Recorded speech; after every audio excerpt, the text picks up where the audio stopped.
পাইথনের Bangla video লেকচারে সবাইকে স্বাগতম। আপনাদের সঙ্গে আছি আমি মাহমুদুল হাসান মুন। আজকে পাইথনে আমরা একটা নতুন টপিক নিয়ে আলোচনা করব, সেটা হচ্ছে একটা খুবই ইম্পর্টেন্ট টপিক, তার নাম হচ্ছে লুপ। লুপ ব্যাপারটা কি আসলেই আমি যদি একই রকম কাজ বারবার করে লিখতে যাই তাহলে আমার লিখতে সময় বেশি লাগবে এবং ইনস্ট্রাকশন বেশি হওয়ার কারণে টাইম কমপ্লেক্সিটি বেড়ে যাবে। এই কারণে আমরা কি করি, লুপ নামে একটা কনসেপ্ট ব্যবহার করি, যেটা সাহায্যে কম ইনস্ট্রাকশন লেখার মাধ্যমেই আমরা অনেক কাজ করতে পারি। সেটা যে কোনো প্রোগ্রামিং ল্যাঙ্গুয়েজেই করা যায়। সব প্রোগ্রামিং ল্যাঙ্গুয়েজের এই লুপের স্ট্রাকচারের মধ্যে একটু পার্থক্য হলো লজিকটা কিন্তু একই। হ্যাঁ, এই লুপগুলো কিভাবে চলে, তো চলুন আমরা আজকে লুপের বেসিক কিছু বিষয় সম্পর্কে আলোচনা করি। ওকে, লুপ কি? Loop is a mechanism that do same kind of tasks more than one time for different operation in Python. একই টাইপের অপারেশন, একই প্রসেসের অপারেশন যদি আমাকে মোর দ্যান ওয়ান টাইম করতে হয় তখন সেক্ষেত্রে আমরা লুপ ব্যবহার করি। মনে করি আমাকে বলা হলো যে বাংলাদেশ প্রিন্ট করো, আমি একবার প্রিন্ট করতে জন্য কি করব, আমি প্রিন্ট লিখে বাংলাদেশ স্ট্রিং হিসেবে প্রিন্ট করে দিলাম। আমাকে যদি 10 বার প্রিন্ট করতে বলে আমি কি করতাম, যদি লুপ না জানি তাহলে 10 বার আমি বাংলাদেশ লিখে প্রিন্ট করতাম। কিন্তু 100 বার বা 1000 বার বাংলাদেশ যদি লিখতে বলে তখন এসে যাবে সমস্যা। 1000 বা 100 বার তো বাংলাদেশ লেখা আমার পক্ষে সম্ভব না, সম্ভব কিন্তু অনেক টাইম লাগবে এবং এটা সময়ের অপচয়। এক্ষেত্রে আমরা লুপ ব্যবহার করে মাত্র 2 থেকে 3 লাইনের মধ্যেই বাংলাদেশ কথাটা যতবার খুশি আমরা প্রিন্ট করতে পারি। তো পাইথনে দুই প্রকার লুপ নিয়ে আমি আলোচনা করব, একটা হচ্ছে হোয়াইল লুপ আর একটা হচ্ছে ফর লুপ। ওকে, তো শুরুতেই আমরা কিন্তু হোয়াইল লুপ সম্পর্কে আলোচনা করব। হোয়াইল লুপের যে স্ট্রাকচারটা আছে সেটা হচ্ছে 3 ভাগে বিভক্ত। হোয়াইল লুপ ফার্স্ট অংশটাকে বলা হয় ইনিশিয়ালাইজেশন, তারপরের অংশ কন্ডিশন, হচ্ছে ইনক্রিমেন্ট অথবা ডিক্রিমেন্ট। ব্যাপারটা কি একটু আমি ক্লিয়ার করি।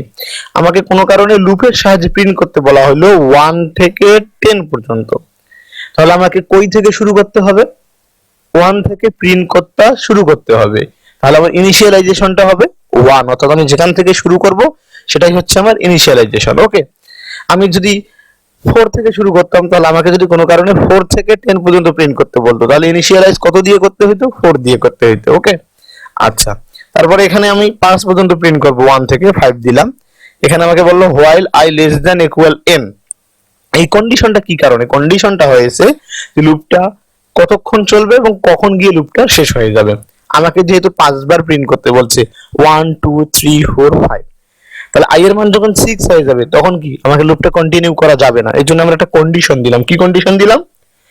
যে i less than equal n যদি হয় তাহলে আমার এই ভিতরের কাজগুলো চলবে, না হলে চলবে না। i লেস দ্যান ইকুয়াল 5 মানে i এর মান যদি 1 হয় সেক্ষেত্রে ভিতরের কাজগুলো চলবে, i এর মান 2 হলে 3 হলে 4 হলে এমনকি 5 এর সমান হলেও i এর মান কাজ করবে। কিন্তু i এর মান যখন 5 এর থেকে বেশি হয়ে যাবে তখন কি হয়ে যাবে? i যদি 6 হয় তাহলে 6 লেস দ্যান ইকুয়াল 5, এটা মিথ্যা। মিথ্যা হলে লুপটা কি হয়ে যাবে? টার্মিনেট হয়ে যাবে। ওকে, ইনক্রিমেন্ট ডিক্রিমেন্ট এখানে আমরা এক এক করে করতে পারি। এখানে যদি আমরা 2 দেই তাহলে কি 2 ঘর পর পর ইনক্রিমেন্ট হবে। ইনক্রিমেন্ট অর্থ হচ্ছে বৃদ্ধি পাওয়া, ডিক্রিমেন্ট অর্থ হচ্ছে হ্রাস পাওয়া, আর এটা হচ্ছে কন্ডিশন। আমরা লুপের ভেতরেই লুপ দিতে পারি, তাকে নেস্টেড লুপ বলা হয়। নেস্টেড লুপ আমরা পরবর্তী কোনো টপিকে আলোচনা করব। দেন আসলে আমাদের ফর লুপ, এটা একটা ভেরি ইম্পর্টেন্ট লুপ। এবং ফর লুপের ইনিশিয়ালাইজেশন, কন্ডিশন এবং ইনক্রিমেন্ট ডিক্রিমেন্ট বাই ডিফল্ট কিন্তু 1। ওকে, একেও আমরা ইচ্ছা করলে ইনক্রিমেন্ট ডিক্রিমেন্টটা বিভিন্ন রূপে কন্ট্রোল করতে পারি। তো এই যে স্টেটমেন্টটা কি রকম? স্টেটমেন্টটা হচ্ছে for i in range n। এখানে রেঞ্জ নামে একটা ফাংশন ব্যবহার করা হয়। রেঞ্জ ফাংশনটা কতক্ষণ চলবে এই কন্ডিশনটা বজায় রাখে। বলা হলো n এর মান যদি 5 হয় তাহলে i in range n, i এই রেঞ্জের মধ্যে অর্থাৎ n এর মান যেটা দেওয়া থাকবে তার ততবার কাজ করবে এই লুপটা। এবং শুরু হবে সব সময় ইনিশিয়ালাইজেশনটা কই থেকে শুরু হবে? i এর মান সবসময় 0 থেকে শুরু হবে। যদি আমরা নিজেরাই ইনিশিয়ালাইজ করে না দেই বাই ডিফল্ট i 0 থেকে শুরু হবে এবং n পর্যন্ত চললে কি 6টা হয়ে যাবে। 5 n এর মান যেহেতু 5 আছে তাহলে 0 1 2 3 4 5, তাহলে n পর্যন্ত চলবে না, সে n - 1 অর্থাৎ n এর আগ পর্যন্ত চলবে। ওকে, n যে সংখ্যাটা দিব আমরা অর্থাৎ 5 বার চলবে। n 5 হলে 0 থেকে 5 বার চলবে এবং সংখ্যাগুলো আমাকে প্রিন্ট করবে। ওকে, ফর লুপের আরো বড় স্ট্রাকচার আছে, সেগুলো আমরা পর ভিডিও টিউটোরিয়াল গুলোতে আলোচনা করব। তো আমরা শুধুমাত্র জেনে রাখবো ফর লুপ লেখার স্ট্রাকচার হচ্ছে ফর i ইন রেঞ্জ। এখানে রেঞ্জ ফাংশনটা আমাকে ব্যবহার করতে হবে। আর এখানে ইনক্রিমেন্ট ডিক্রিমেন্ট আমাকে দিতে হয় না, কারণ বাই ডিফল্ট 1 ইনক্রিমেন্ট হয়ে যায় এবং অলরেডি কন্ডিশনটাও চেক করে এখানে যে i এর মান n এর ছোট আছে কিনা, তারপর যদি i এর মান n এর চেয়ে বড় হয়ে যায় তখন কি করবে, এখানে টার্মিনেট করে দিবে। ওকে, তো আশা করি লুপের বেসিক কনসেপ্টটা আপনারা জানতে পেরেছেন।